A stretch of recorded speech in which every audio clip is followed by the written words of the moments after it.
All right, today we have Berriatua joining Slander, us live. absolute slander. Is it Berriatua or Berriata? Berriatua. Yeah, Okay, you got that's it what we right. thought, Yeah. but we didn't hmm know. Okay. Um Joe is on the Tinman team. You know him, you love him, and yeah, we're ready to get into it. What's going on? So yeah, what's going on? With me, God, I just got done with a run. Beautiful day in Boulder. Did some hurdling, getting ready for a steeplechase in Budapest, Hungary on September 6th, I think. So, yeah, where I'm going to make like a whole Europe trip. Sam and I are leaving Sunday, and he's going to train. We're going to train in St. Moritz for a bit while he gets ready for European champs, and I'm just going to bum out there, and then basically just get ready for that Budapest race in early September to end my season. So I'm still going. I'm tired, but it's been fun. That'll be cool. That's where Worlds is next year, right? It's in Budapest. Yes. Yeah. I don't know if it's in the same stadium or if it's in like where they've hosted big meets before, or if it's like right outside of Budapest, but I know it's at least close by. So we'll see. I don't even know the name of the meet yet. Just our agent was just like, yeah, there's a race in like near Budapest. I was like, cool, like I'll be there. We'll get details later. Have you been to St. Moritz before? I was gonna ask that. No, I haven't. Where are you guys staying? I think we're staying in like the town, like a ski resort town, like a little bit south. I think I'm not sure what it's called, to be honest. Sam's been doing a lot of the coordinating for that, but yeah, it'll be my first time in Europe in general. So I've only been out of the country once. I went to Costa Rica with my family after graduation in 2018. So I've always wanted to go to Europe and race out there and kind of live the whole experience of like that pro running in Europe circuit. So I'm just sending it this year because I'm getting old and I might not have too many of those left. That's like my ideal running scenario is just Yeah.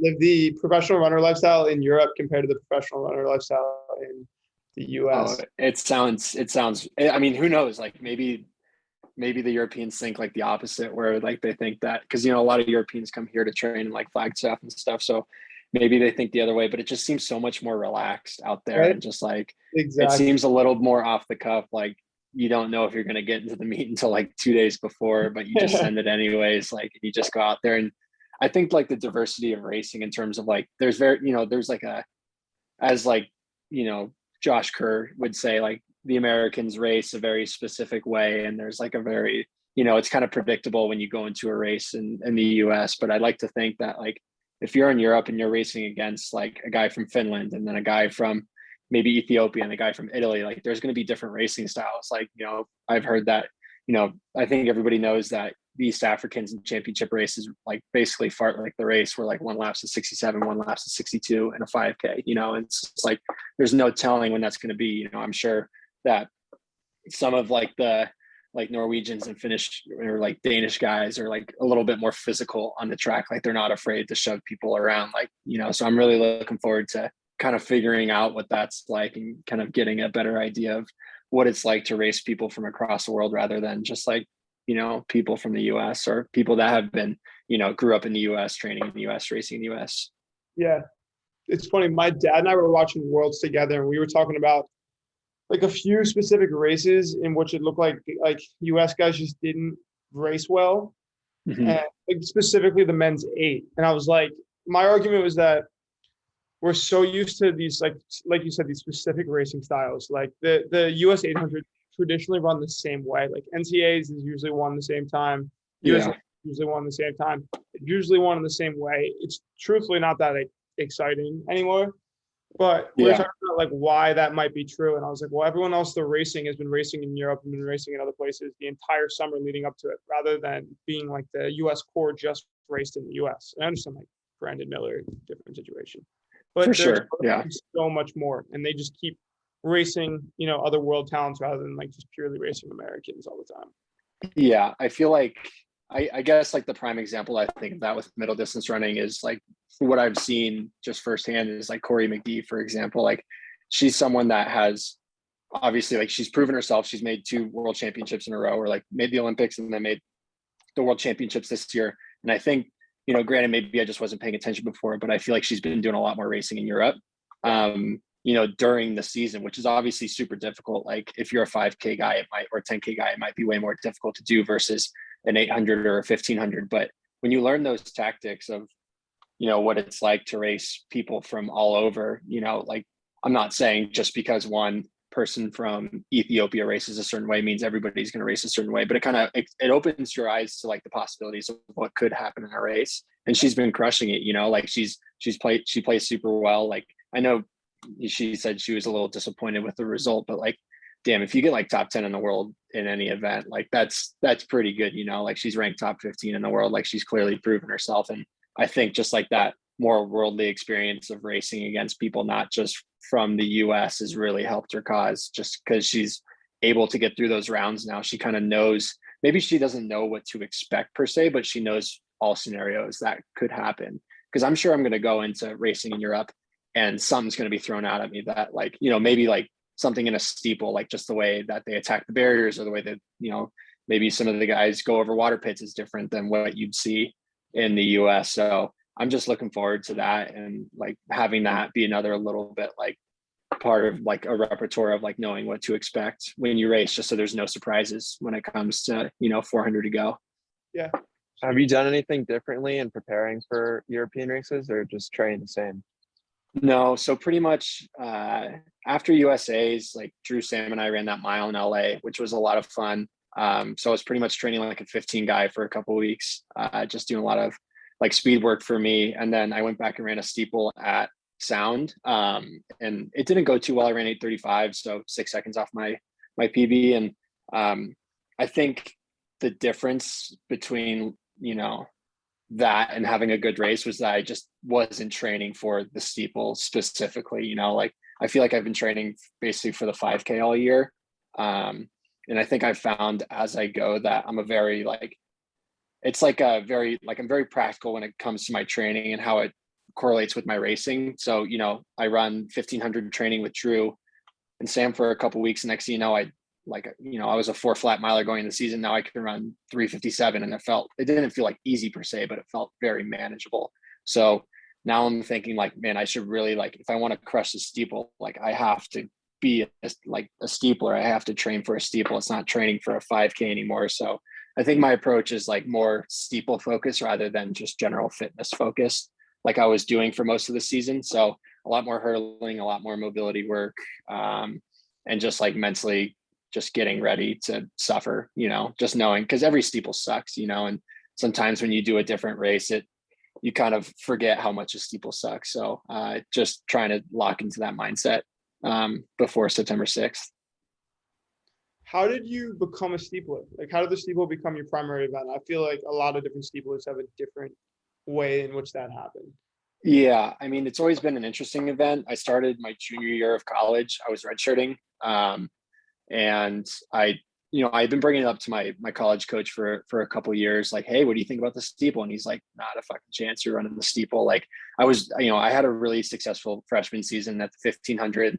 I was a 417 guy in high school. Next, I was running 349 for 1500 my freshman year. So I made a huge jump, and I was like, I broke the Santa Clara school record, which was, it was 350. So it wasn't good, but, being a freshman, like breaking a school record, like, I couldn't fit my head into most rooms. And, pretty much after that season, like I kind of stopped progressing in the 1500. I don't know what happened. I don't know if it was my mindset. I don't know if it was distractions outside of running. I don't know if it was my training, but whatever happened, I just wasn't performing well. So, my junior track season, I redshirted, and I asked my coach, like, hey, what do you think about maybe going to the steeple? And he's like, well, like, that might be our best shot to make it to regionals, your 5th year. Cause back in the day, like 2014, 2015, when I first came to Santa Clara, we only had 2 guys ever qualify for the regional meet, not even nationals. Like regionals was a big deal. So that was kind of my goal, was let's get to regionals at least once. And we thought that, I had good speed with the 1500. There was no doubt about that. And I was starting to develop some good strength off of mileage from, just big training in general. And so we just tried it out, and I really loved it. And so we just kind of went from there, and I've just been doing it ever since, pretty much. Do you think like the U.S. high school level should implement steeple in every state? Do you think that would help kind of like nurture steeplers in the country? Yeah, I think, like, correct me if I'm wrong, but Parker was a steepler in high school, right? Like wasn't he like a national champ in the steeple? Yeah, yeah. And we had Yeah, like, from New York too, so we had steeple there, and then yeah, Oregon, like, I no think shit, has he has it. a good, yeah, Jersey doesn't have steeple at Right. all. Like I think yeah. my high school is building a new facility right now, and they're gonna be one of like 4 steeple pits in New Jersey. Yeah. That's awesome. Yeah, I mean, I think it would be great to have steeples in high school. It's definitely tough on the body. I don't think it's like any tougher than, like what a cross country race would be per se. Like I feel like I usually feel the same after a, 8K or 10K cross country race than I do after, as I do after a steeple. And I think it'd be awesome. It's definitely a great way to introduce kids early on and see if that's something that they truly want. I think we are seeing, a shift in the event in general, where it's not just the guys who can't run the 5K or can't run the 15. Like there are steeplechase specialists who are like, they're really good at this, and there's a reason why they do this.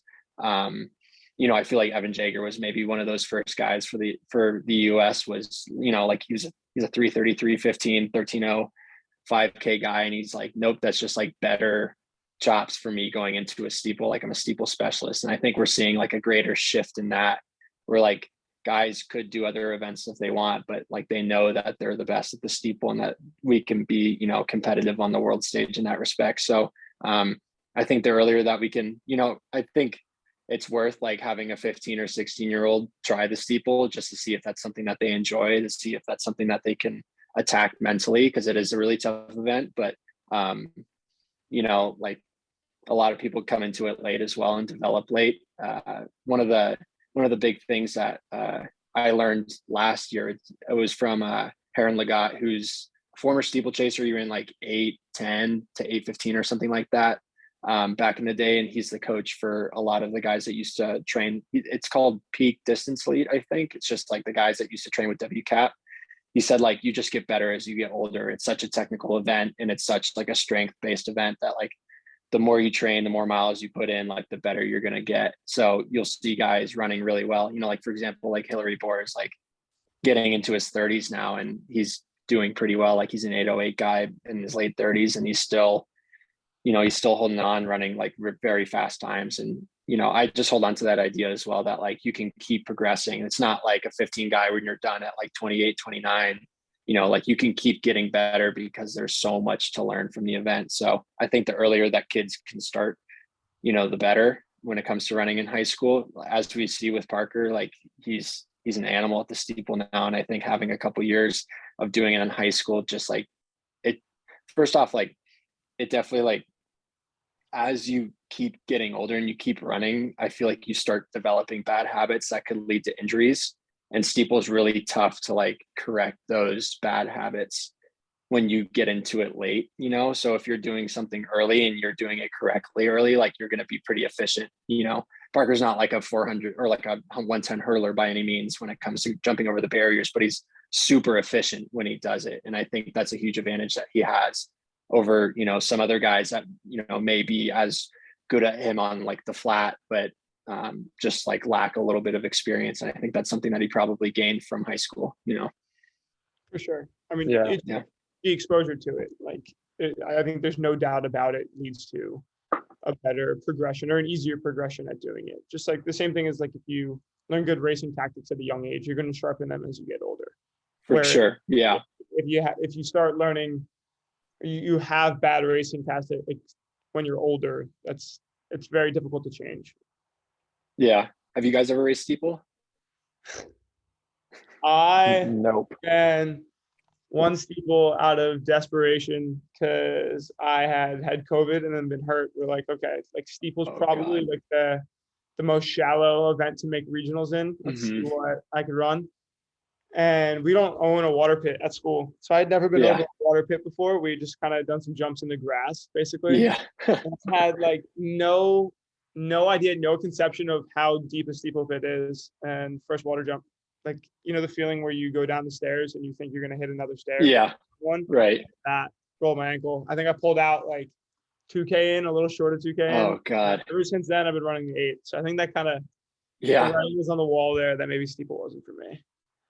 it's a bitch, man. It's a total bitch. Like I have never been able to train with a water pit, which I feel like is another like bit of like the reason why I'm still so optimistic about that I can keep progressing. It's like I can't even like go over a water jump. And my water jumps like last year it was great. Like I think I was really efficient. This year it was just garbage. And I feel like training, like being able to train and go over a water pit would have really helped me out, you know, just because like it takes so much out of your legs, and just to be a little bit more mentally or physically callous to that could mean a couple of seconds, you know, like very important seconds. Like as we all know, like qualifying for US championships and the Olympic trials nowadays, it's hard, man. Like there's a lot of good guys that like can get after it. So any second counts. Yeah, I've never seen someone train over the water pit. Now that you mention it, Yeah. I feel like that'd be a good thing to do. I mean, Parker doesn't like his only access to water pits all season are other races. The races, Right. yeah. Yeah. I feel like if you do like 200 repeats with a water pit, that'd be a good idea. Well, I don't Work on know that if you close. guys, this is like a bit of a throwback. Well, first off, I know like considering that like very nice track club in Ann Arbor has access to the Michigan track. I know Mason every now and then will do some water pit jumps mid workout, but there was an old flow track workout Wednesday video, and I'm totally blanking on the guy's name. It's with one of the NAU guys, like the OG like NAU steepler, basically would do like 800 repeats, but the second 400 was like basically kicking over hurdles in the water jump. Oh, geez. Like, and it was like, I forget the exact workout, but it was, and the name's on the tip of my tongue and I'm just blanking on it, but Is it like, Caleb Hoover? Caleb Hoover. Yeah, that's who it was. Yeah. Uh, Yeah. He was like an 835 guy in college. He was one of the better guys in the NCAA back in the day. This was like he's probably upperclassman when I was like a freshman or sophomore. So he probably graduated like 2014 or so, or 2015. But yeah, he would do workouts and go over the water pit, like in the middle of the workout, like kicking, like trying to run like 60 flat, which is so hard, you know, like it's insane. Like it's one thing to like be able to go over the hurdles fast. Like I think a lot of us could like run a fast last lap over hurdles, but that water pit just adds such a different dynamic. It's so intimidating, and like you just got to send it, you know. If like I've only had a couple of races where I've like truly sent it over the water jump, just because it's like either a big, like you know you got a big head, like you know you're racing well, or you just say like fuck it, I'm just gonna go. So yeah, it's tough. Do you try and hurdle the last water jump, or just try and get over it? No, absolutely not. No, I put my foot on that barrier as much as I can. Just usually I'm so trashed by the end of a steeple that I don't think I necessarily have the legs to, because the thing is like, first off, you got to be able to, in my opinion, you got to be able to be running like 63s to like efficiently hurdle that water jump. Cause running a 67, like, right. Yeah, you can hurdle it, but it's not really like, I feel like just pushing off is just going to be a lot better because you're going to land further in the pit. So if you're running 67 and you're trying to hurdle that thing, you might land a little bit deeper and that might slow you down a little bit more. And also you just really need to be able to attack it, like, which is tough to do in the last lap. Like that's the hardest thing. Like the barriers are such a momentum killer that it's really hard, because you always say like 3 steps in, like 3 hard steps into the barrier, and that gets you like smoothly and efficiently over the barrier in the water pit. But if you're not able to do that, like if your legs are just dead, which in most cases my legs are, that like I don't even consider it, you know. I definitely have to like try that in practice before anything else, you know. And I've heard of people getting injured in like practice or races trying to hurdle the water pit, and I just want no part of it, you know. Last thing I need to do is get injured again. Yeah. How's the coaching change you guys made at Tinman? How has that impacted you personally, like training wise? I think it's, you know, for me, it's been really nice. I think one of the big things that truly helped me run well in high school and college was that I was really good friends with my coaches. I had a very solid relationship with them. My high school coach, he's older, so you know, he was more of like a mentor figure to me in terms of just like keeping me motivated and telling me that I had, you know, more to give in the sport other than just running in high school. You know, he was very good at keeping me conservative and mileage low and stuff like that. So I definitely trusted him with everything I had. And then in college, I was like very, you know, my head coach at Santa Clara, Felipe, was definitely had that like mentor factor to it, but he was also like a very close friend where I could pretty much go to him about everything. You know, I had conversations with him about things outside of running, just like life in general. And I think that really helped establish like a relationship of trust. And, you know, I could basically go to him about anything, whether, you know, let's say like he had a workout assigned for us. I would go into the office and be like, hey, what do you think about, like, I saw somebody doing this. What do you think about potentially doing this in a workout? And he'd be very receptive, whether he believed that was something that was good to do or not. He was receptive to it, and he would let me know. He'd be like, yeah, that's something we could try out. I'll look into it. Or he's like, no, like, let's stick to what we're doing. And if that's something that we see is fit for another day, then we do that. And so I definitely feel like I lost a little bit of that when I came out to Boulder, which was really tough. I felt like I had to like tiptoe around our old coach, which really sucked. And I was just kind of existing and just kind of doing what I was told. And, you know, like the training was great. Like, I don't doubt that Coach Schwartz like helped me get to another level of running. I think it was a great stimulus to be out here in Boulder and doing what he was doing.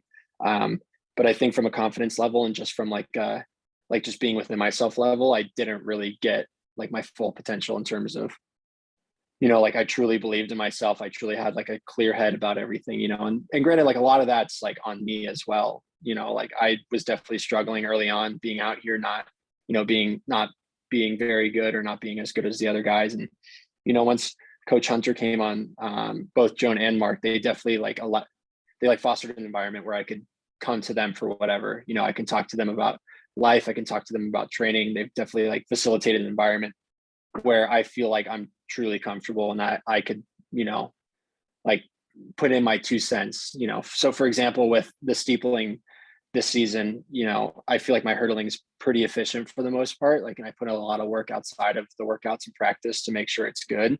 And so I went to Joan earlier this season. I was like, Joan, to be honest, I feel like I really could just use some good flat 5K training this year. Like, I want to be able to run a fast 5K. And I think that's the key to helping me make another big jump in the steeple, considering I am efficient over the barriers.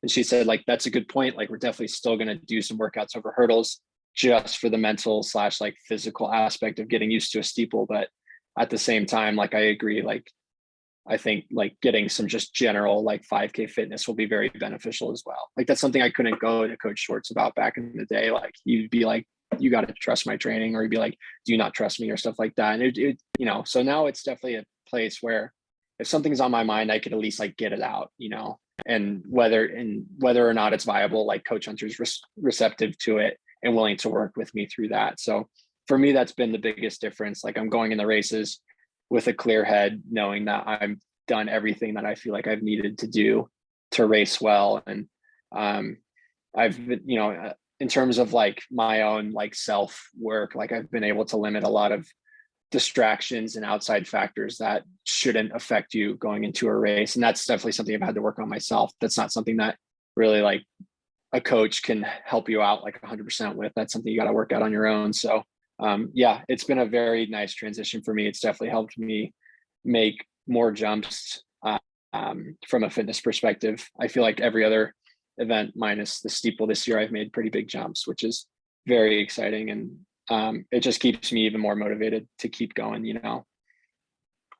For sure. That's like, I've had, and I'm sure you, I mean, even more, way more so than I have, but like I've had like high school kids kind of reach out to me a fair amount recently, I guess now that it's like recruiting season. Mm-hmm. Like what factored into my collegiate recruiting process and my like decision making. And like the big thing I've been telling the kids who've asked is like, go somewhere where your relationship with your coach is going to be incredibly positive, because that's going to be big. Like, that's going to impact your life so much for the next 4, 5, 6 years, that relationship's got to be great. I think like Shay can agree with me. Like, we're very, very lucky for the like situation we have, you know, in relationship with our coach. But that's been like the big thing. I feel like it can factor so much into how you're doing, how you're performing, how you're doing mentally, where I think that's probably one of the more important things. Yeah. And granted, it's not like I really had a choice coming out of college, like who I could train with. Like I reached out to plenty of groups and all of them said no, pretty much. And, you know, when I reached out to Parsons, he was like the only one that was like somewhat like, you know, gave me like an inkling of like an idea that I could move out here. So I was like, I'll take what I could get. And that's something I took for granted. Like you know, it's just something I had always had, at least with running, with I played baseball up until I was 16, and that's a whole nother situation. So maybe I should have used some experience from that. But from a running perspective, I always had like a very good relationship with my coach. And it's something you take for granted. And that's like probably the best, that's one of the best advice, like bits that you could give to a high schooler. It's like, you gotta like get along with your coach. Like whatever coaching style they may have, whether it's, a little bit more relaxed or a little bit more serious, it's something you have to be able to resonate with, because I know coaching styles that I do not resonate with at all, that I've seen with other college coaches when it comes to like talking to their athletes. I see it. I'm like, fuck that. Like I wouldn't want any part of that coaching style, because I'd be so unreceptive to it, and it would just lead to so much friction in a coach athlete relationship, So I agree 100%. Do you have any like specific examples of coaching styles that you don't agree with? I don't like being yelled at, to be honest, especially as an adult. Like, ever since I got to college, like, I mean, when I was growing up playing baseball, like yelling was just part of the culture. Like having a coach yell at you to like get your head out of your ass, or just like swearing at you, the list goes on and on. That's like, basically like would get so many coaches canceled nowadays. But I really don't respond well if a coach is yelling at me. I guess one of the good examples of it was at Santa Clara. We have two coaches at Santa Clara, Felipe and Pete. And Pete was the assistant coach. He's now the women's head coach. But back in the day, he was just, we had a head coach and assistant coach, and that was it. And Pete and Felipe would switch off in terms of who was, timing the men and who was timing the women.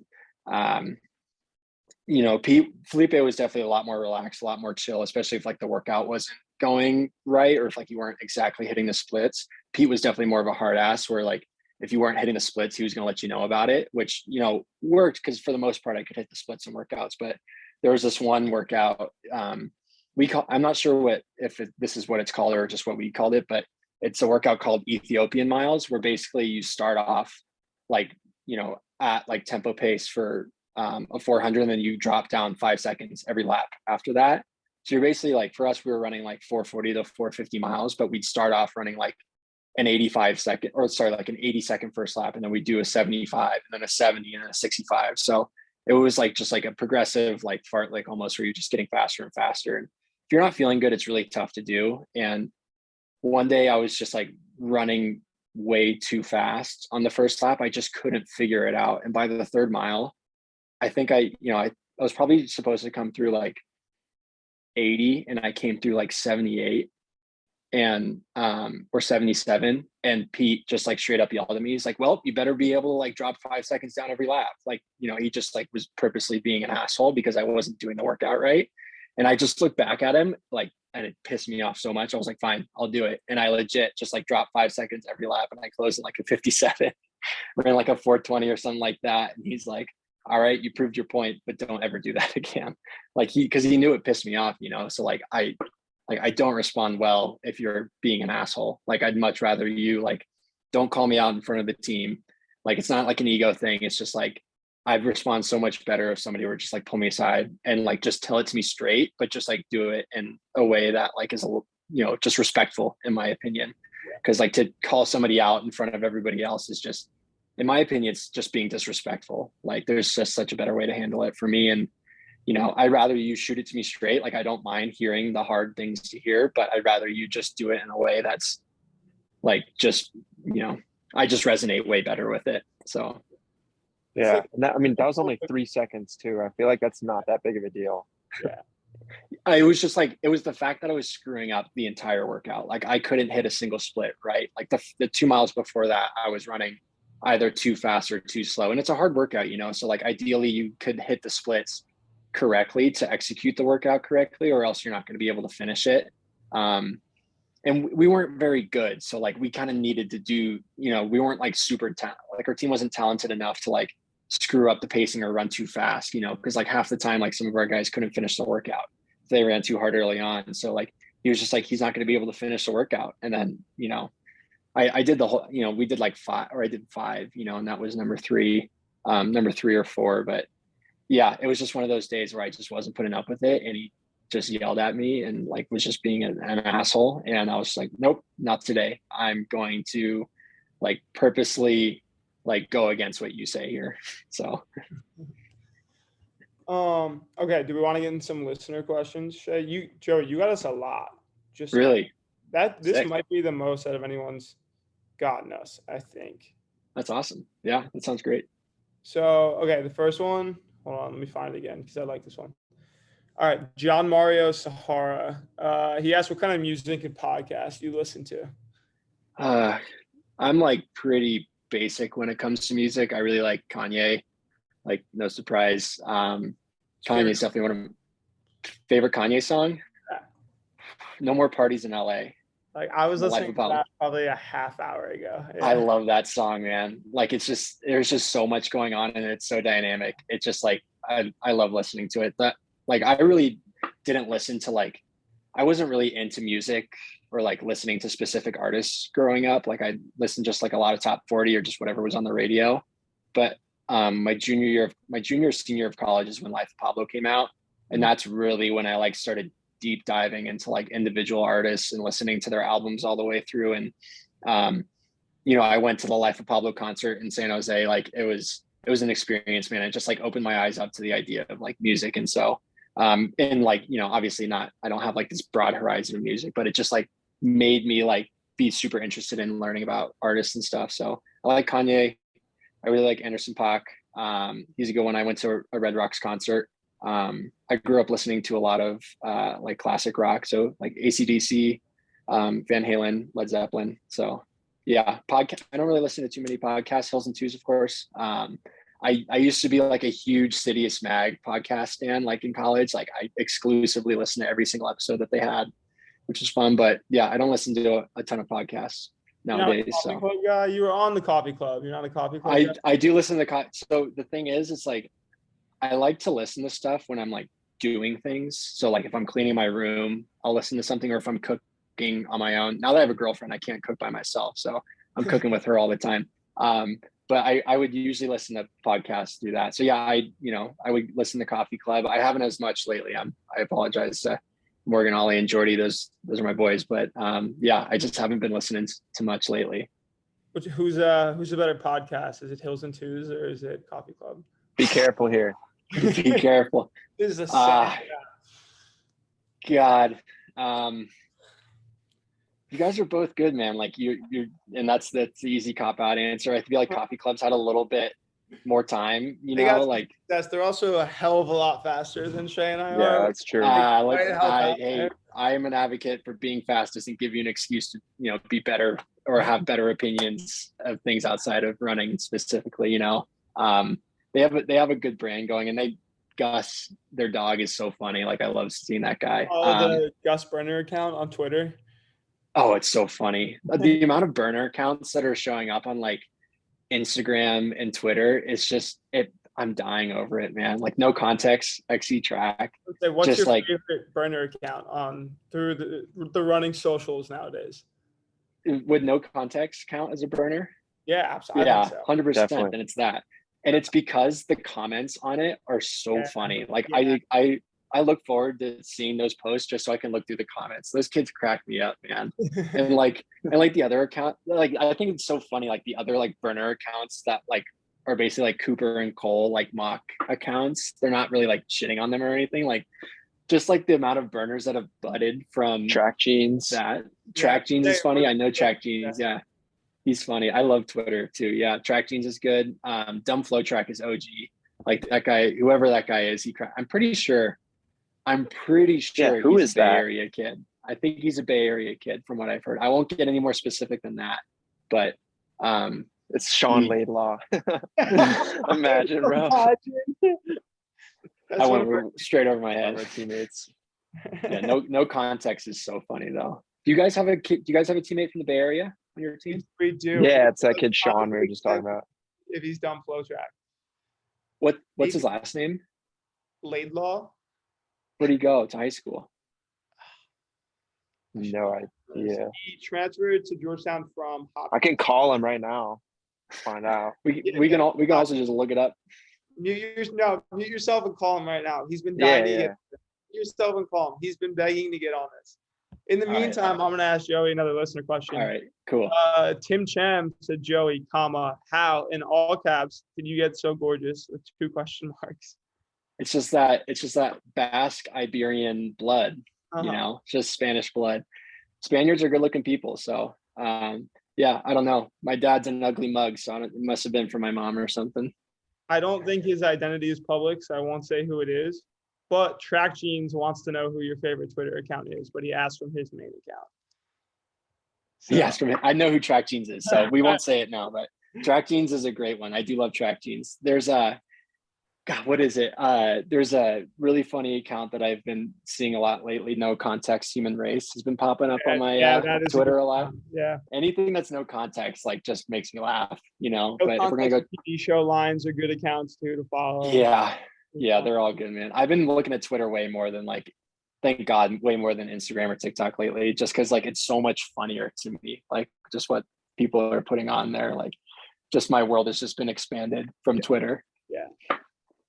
Someone said the Matteo Barreto said, bring back the bags of views, question mark, exclamation point, get Mama Joan in on it. That's OG. That kid's been watching Inside Tinman Elite since day one, man. That's some 2019 shit. Yeah, I probably should get back into it. Sam did one. Sam had me do one when we were in LA, I think. And he posted on his Instagram. It was part of his, like, photo dump or whatever it was. Yeah. And I just it was after the mile in LA. I was in a good mood. Usually I'm not in a good mood. So when somebody's like, review this stuff, I'm like, no, fuck you. We're not going to answer this one. Someone's question with a lot of question marks. So maybe it's an inside joke. I hope so. Is what's your body weight? Say it again. What's your body weight? My body weight. Jesus. I think that's just a general question, bro. The most offensive thing that I've ever read about myself, it wasn't on Let's Run. It was on, like, Goose and I did we got like an Adidas like distro like gear haul. Yeah, and we basically just like sifted through all the stuff and just like cracked jokes as we went. And I remember, like, I was putting on the shoes. I was like, oh, sick, size 11.5. This is just my size. And somebody commented on the YouTube video saying, like, how does Joey have such big feet? Like, he looks like he's like 5'6", 5'7", like 11.5 is a big foot for that. And I'm like, that's disrespectful, man.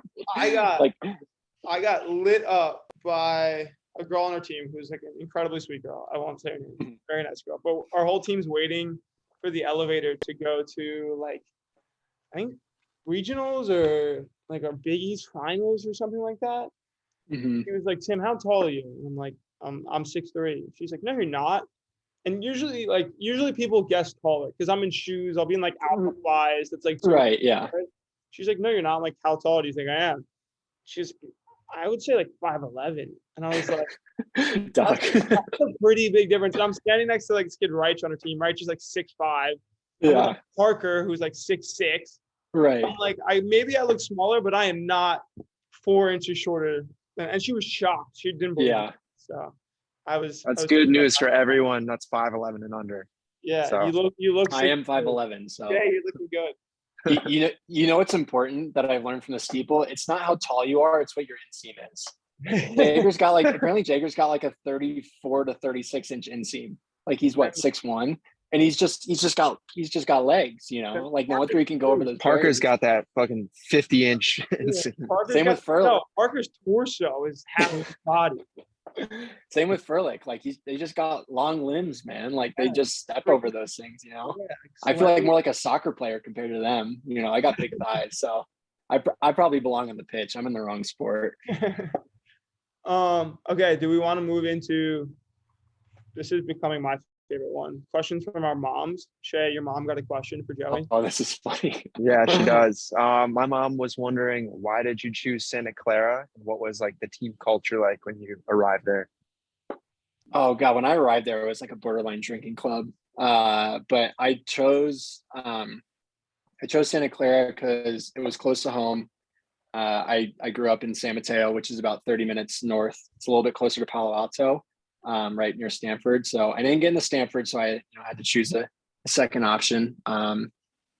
But it was a school that I knew I would enjoy even if I wasn't running. Like running was something that I wanted to do. It was something I was very passionate about, but I knew that it was something that I could potentially like lose love for. You know, I knew that there was so many factors that could go into a college experience and how how you perform, that running might not be a part of my life at some point, even if it was during college. So it was definitely a place that I knew I would thrive socially and academically. Like it's a very strong school academically, where there's a lot of connections in the Bay Area specifically. Like, I feel like if you know somebody, you can get a job like just through an alumni anywhere pretty much. So a lot of my friends are working at like big tech and like Facebook and Adobe, LinkedIn, Google, like Twitter, like basically wherever they wanted to go, they could go. And so I knew that would be good opportunity for me. And I also really, I didn't know how much the team partied when I was going on my visit and stuff, but they all got along super well and I really enjoyed the culture. And they had their own house like 2 minutes away from campus that like 8 guys lived in. And the big sell was that the fact that they said they've had the house since 2002, which was insane. This was 2012, 2013 at the time. And just to see that like through the years that these guys were just able to like keep this like sanctuary of running on like somewhere near campus was like really cool. And, I lived in that house for 4 years and we still have the house. So we're going on 20 years of the cross country team having that house and everything. And the team culture is much better now in terms of like a running perspective. Like the kids actually give a shit about running and they're performing well. So yeah, I just knew it would be a great spot for me, whether I was running or not. And obviously Felipe was a huge sell for me too. He was somebody that resonated with me super well in terms of, he's like, I'm going to develop you into, we're not going to throw you against the wall and like have you run 80 miles a week. I ran 40 miles a week in high school. So he's like, we'll build you up. Like you'll get good come your senior year, but it's going to take some time. And that's, that process oriented mindset was something I really, really liked. And yeah, I guess the biggest thing that I guess just reminded me of that was we sucked. Like we were really bad. Like we were consistently bottom half of the conference. And I wanted to help build something. It's not like I had an option to like go to a big school that like was top 5 in the NCAA anyways, but I wanted to help build a program to be better off, when I left than when I started. And I feel like that was something I was able to accomplish, me and my teammates, which was awesome. So follow-up question. So yeah. You said there was a borderline, drinking club when you arrived there. Yeah. 8 guys in one house. What is the craziest thing that happened your freshman year? As much as you can dive into. My freshman year? Or just when you got there. Yeah. Okay. Yeah. Okay. Well, fun fact, I didn't start drinking until like my second semester, my freshman year. I wasn't a big party. I was like pretty straight arrow in high school. And it's funny, once I started drinking, I started getting really good at running, which was bad. Like I started drinking and I was like a 408 miler, being like being a 417 guy in high school. So God, the craziest thing that happened, there was just general debauchery, I feel like. And I'm trying to think of anything. Nothing bad happened to me. I was like too scared to do anything too crazy because I didn't want to get in trouble. Like I was basically like a captain starting my sophomore year. So I kind of had to be like the dad of the group. It was funny watching like the freshmen do stuff, but Shay was that freshman. What? Shay was that Shay freshman? Yeah, we won't dive on that. I won't say who, but the funniest thing that I witnessed was it was my junior year. One of the freshman girls was at a frat party, like welcome week. And for some reason was on the roof of the house, jumped off the roof to like go home, shattered both of her heels and had to be in boots for like a month and was walking around campus in fucking boots. And it was the funniest shit. And like, I knew she like screwed around too much. So I was like, you deserve this. Like you deserve the shame walking around in boots because you don't give a shit about running. You just want to party with frat guys. Like it was so funny. There was just general debauchery in the house, but like nothing, like we didn't get the cops called on us a lot. Like we're in like a pretty like secluded neighborhood of just college kids. So it's funny. We actually did host like our whole neighborhood. We would host an event every year called Cinco de Alvisos. And it's just a Cinco de Mayo, party on our block where one year there was at least like 1,500 to 2,000 kids just in our little like cul-de-sac, just like belligerently drunk, and cops showed up, and next thing you know, like people are throwing like bottles at them and stuff. And I was like, I gotta get out of here. Kids were just being like slammed up against the garage by cops, being put in cuffs. I was like, I gotta go. Like this is my time. But yeah, Santa Clara gets a little crazy sometimes, but I didn't want to be too much a part of it because just because I didn't want to get in trouble. Oh, you know what? There's a really good story that I feel like is worth telling because it's just a classic. If you guys have the time. No, please. We started some pretty good traditions when I was like, as we were going on, because the younger guys were like really into the idea of like doing things as a team, which was great. Like the traditions at like my freshman year were just like, oh, we just throw a birthday party for this guy and like just invite everybody over to the house. But like we started doing stuff as a team, which really like solidified like really good team culture. In my 5th year, we decided to have like a Christmas party at our house, just the guys team. We didn't even invite the girls team. We didn't invite anybody else outside of our team, just because like we loved each other so much. And so everybody like put on their Christmas sweaters and shit. Like we had guys make like hard cider and, you know, spiked eggnog and everything. We had this huge dinner, like 25 guys in our living room. I have a picture of it somewhere. It's just the most beautiful picture ever. Of just us like all hammered off our ass, like just drinking hard cider and eggnog. And we had a piano in our house. Like we got a piano off of Craigslist that year, and it was in our house, and we had a guy who's super musically gifted. So we started singing Christmas carols while he was playing on the piano. And somebody came up with the bright idea, like, let's go walk around like the neighborhood. Cause like off campus was like very like Santa Clara student heavy. And like a couple of blocks, like let's go to like different houses, of course, like all the girls' houses, and like Christmas carol around the neighborhoods, which was a terrible idea. And so we all take our mugs, obviously filled with alcohol, and we just start walking around the neighborhood and start Christmas caroling. And it was so well received. Everybody loved it. Like people were like posting about it on like their Snapchat stories and shit. Instagram stories wasn't a thing yet, so it's Snapchat stories. It was a great time. And then somebody came up with the bright idea. It's like, let's go into the freshman dorm and like sing to them, because like there was a tradition that like because like there's a freshman dorm that was specifically a party dorm, and everybody would yell at like their dorm in the morning saying like, wake up Swig, because the name was called Swig Hall, because like, you know, all the kids would be hungover and not rolling out of bed till like midday, right? So we're like, let's go to Swig and Christmas carol to them. So 25 guys just storm into this freshman dorm, and immediately the person at the front desk was like, just get the fuck out. Like, you are not allowed to do this. And we just start singing anyway.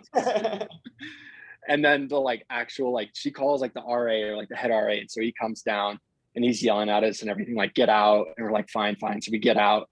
And so we go to the other side of the dorm where like, it's just like a straight up, like the 12 stories of freshman like rooms, and we start singing out there on the street. And so the guy comes out and is basically just like yelling us and everything, and like some of us are like a little too intoxicated. So as I said in the report, some words were exchanged. Somebody may have told him to go die in a hole, but eventually like we rallied everybody and we go back to our house. And then I get an email from my coach the next day being like, what the fuck did you guys do last night? Like, I got a report from the guy in like the dorm that you were just being ridiculous. And so I had to go have a meeting with my coach, and basically I told him everything that happened, dumbed down a little bit. But what ended up happening was that we were all reported, like all 25 of us were reported, and we had to like go through like the student administration or whatever it is, and like basically go under like a trial of sorts to see like what repercussions are going to be.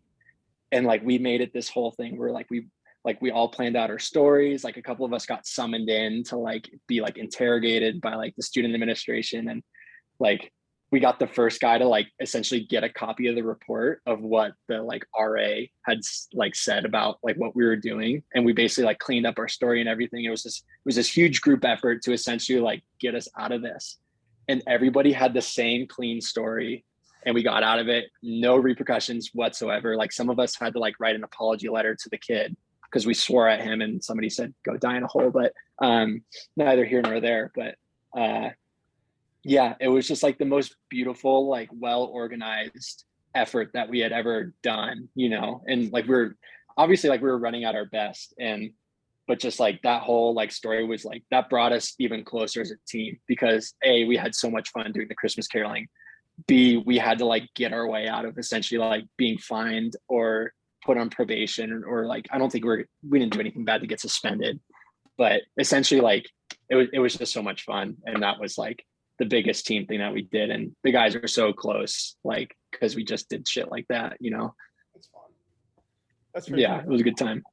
Tim, what's your mom's question? My mom, we'll finish up with my mom's question. So she did a deep dive social media stalk on you. So she noticed you have a girlfriend. So she said, how does he balance a long-term relationship with running and traveling and the mental exhaustion that comes from running? It's tough for sure. Roxanne, my girlfriend, she's the most beautiful human inside and out. She's great. She's been super supportive, and I think that's one of the big things. Like I'm 27 years old now. Like I feel like my biggest trouble with dating early on was that like most people wouldn't like truly take what I was doing seriously. Like they wouldn't truly understand that this was like not like a lifelong pursuit, but that this was super important to me and it was worth pushing life aside because of that. And at the end of the day, like running was the priority for me. Like it was super important that I continue my running. Like I wasn't going to go out like in Boulder. I wasn't going to like drink a lot. I wasn't going to be super social. Like I was essentially like, I'm all in on this. Like I didn't move out here to like party and screw around a ton, you know, like granted there's a time and place for everything, but a lot of people like, you know, a lot, but girls that I had seen beforehand wouldn't understand that. And that was something that I really struggled with. And so I think she's just somebody that's been super understanding and willing to work with me through that. Like she understands my lifestyle is a little tough, and you know the traveling stuff, you know, but granted it's only for a couple weekends at a time. I won't talk about you know the 6-week trip that's coming up that I get to go on to Europe while she stays here and has to work. But yeah, it's tough, but you find the right person, and that's very supportive, and it's just like she allows me to be me at the end of the day, and part of being me is like going all in on this running, you know, even though I've been doing it for 4 years now, and I feel like I learn more and more every year about how to get better at it. And she doesn't question it, you know. Obviously sometimes she's confused as to some habits that I do because you know runners are weird, right? But yeah, she doesn't question it, and she's just like, I'm all in for you, and as I'm all in for her in terms of what she wants to do for her life. So it's a very special relationship. She's great, and it's not hard when it's like that, you know. Like there's been very little resistance or friction when it comes to any of that, which was, you know, I was very like adverse to dating per se because of those occurrences that had happened in the past. But when it's so easy to do it with someone that's so supportive of you, you know, it's a no-brainer. So yeah, it's a very wholesome question from your mom for sure. Awesome. My girlfriend's gonna love that. She's gonna listen to this too. Yeah, she's gonna have to listen all the way through. Then get us our stream all the way through. I know she probably will, but I don't even have to bring it up to her. Funny. Well, Shay, you got anything else? I'm dry. I got it. I'm dry as well. Well, best of luck in Hungary. Best of luck your training block going in. Thank you guys. Good I time. would definitely keep up with you this summer and go on to Budapest. Yeah, appreciate the conversation. You guys are doing great. Like just continue to do what you do. And I've always liked, you know, following along with Georgetown